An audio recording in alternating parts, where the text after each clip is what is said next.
नाटकामध्ये तुमच्या शांतता कोर्ट चालू आहे हे जे नाटक आहे त्याच्यात वेगवेगळ्या स्तरावर तुम्ही घडवलेलं आहे काही, आणि त्याच्यामध्ये आधी म्हणजे काळाला समांतर जाणारी काही गोष्टी मूल्य प्रस्थापित त्या म्हणजे अशा रीतीने रंगमंचावर होऊ शकतं हे तोपर्यंत कोणाला विश्वास बसला नव्हता. पण मला त्या शांतता कोर्ट चालू व्हायच्या अगोदर पुढच्या नाटकात मला गिधाडावर यायचं. म्हणजे गिधाडासारखा विषय जेव्हा तुम्ही लिहिला तेव्हा तुम्हाला लिहिताना कल्पना होती का की आपण म्हणजे तुमच्या नंतर एका साहित्यिकाने असं लिहिलं, मला वाटतं कर्नाडाने लिहिलं की असावं की एका शांत चालणाऱ्या अगदी सुस्थिर अशा समाजामध्ये तेंडुलकरांनी वरूनच बॉम्ब टाकले असं त्याच्यात वर्णन केलेलं आहे तुमच्या लेखनाबद्दल.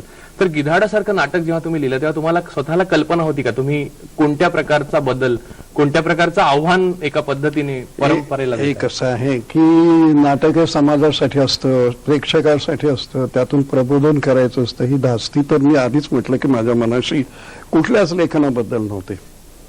दुसरं असं होतं की नाटकात जरी मी गेलो, जशा गोष्टी लिहिल्या, गोष्टीमध्ये सुरुवातीला तर मी माझंच सगळं लिहित होतो. एका अर्थानं मी जगलो होतो, जे मी पाहिलं होतं ते मी ऐकलं, असंच चाललं ना. आपण सुरुवातीचं लेखन असं असतं. नाटकात मी तसाच गेलो. त्यामुळं माझं नाटक हेही माझं व्यक्तिगत लेखन ठरलं. ते प्रेक्षकांसाठी म्हणून काही वेगळं मला करायचंय आणि त्याला कसं वाटेल, हा त्याला बॉम्ब गोळा वाटेल की त्याला गुदगुल्या होतील, मला काही डोक्याशन होतं. मी लिहायला बसलो, काही लिहायला बसलो. मला तू एक साधा, मी कॉपीरायटरचं काम केलेलं आहे, पण मला असं वाटतं की मी एकदा लिहायला बसलो की मग माझा मी असतो, मग मी कुणाचा नाही. आणि तिथं इतका व्यक्तिगत मी होत असतो की माझं जगणं त्यातून साहजिकपणाने एका बाहेर येतं. गिधाडेच्या वेळा असंच झालं.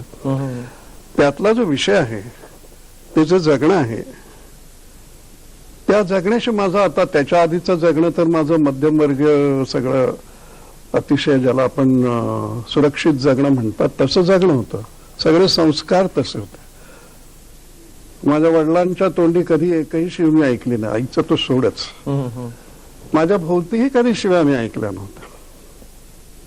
परंतु मी घर सोडलं आणि एकटा मुंबईत आलो आणि दोऱ्या कापल्यासारखं आलो मी.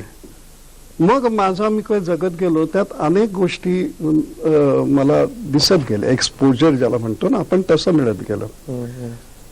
ते सगळं एका अर्थानं साचत होतं कुठंतरी. आणि त्या एका कालखंडात गिधाडेच्या असं झालं की माझा मोठा भाऊ होता तो अल्कोहोलिक झाला होता आणि त्याला सांभाळण्याचं काम माझ्याकडे आलं होतं.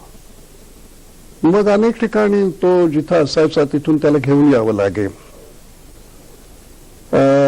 त्याला अनेकदा हॉस्पिटलाइज करायला लागे सायकॅट्रिक वॉर्डमध्ये. तेव्हा अल्कोहोलिकचं वेगळं, ॲडिक्शनचं वेगळं नव्हतं.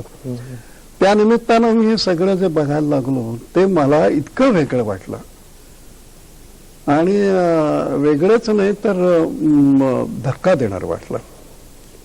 एका अर्थानं आपण जे एक सुरक्षिततेचं जे काहीतरी आपल्या भावना असते तोपर्यंत आयुष्यात, ते एकदम आपण कोणीतरी फाडून टाकली असं वाटतं आणि पलीकडचं दिसायला लागतं.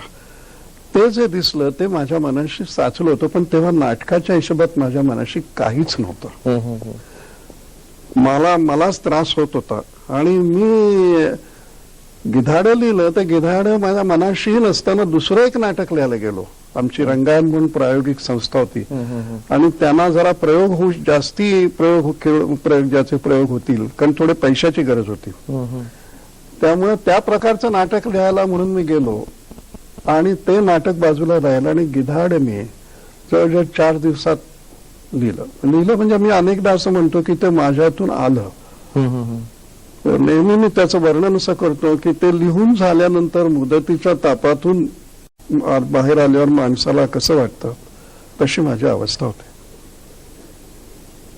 त्या नाटकाची गोष्ट माझ्या डोक्याशी नव्हती, त्या नाटकातली पात्र नव्हती, त्या नाटकाची रचना नव्हती, काही नव्हतं. ते भडभडा बोलतो ना आपण, तसं भडभडा आलं. ते जे रंगमंचावर आलं, डॉक्टर लागूने आणलं, ते इतका काळ या प्रकारचं नाटक हे असह्य होईल असं वाटून त्यांनी ते मर्यादित केलं, संपादित केलं. परंतु जे मुळातलं माझं होतं त्यामध्ये काहीही बाकी बदल काही केले नाहीत. ज्याला एक पहिल्या धारीचं म्हणतो ना असं आलं.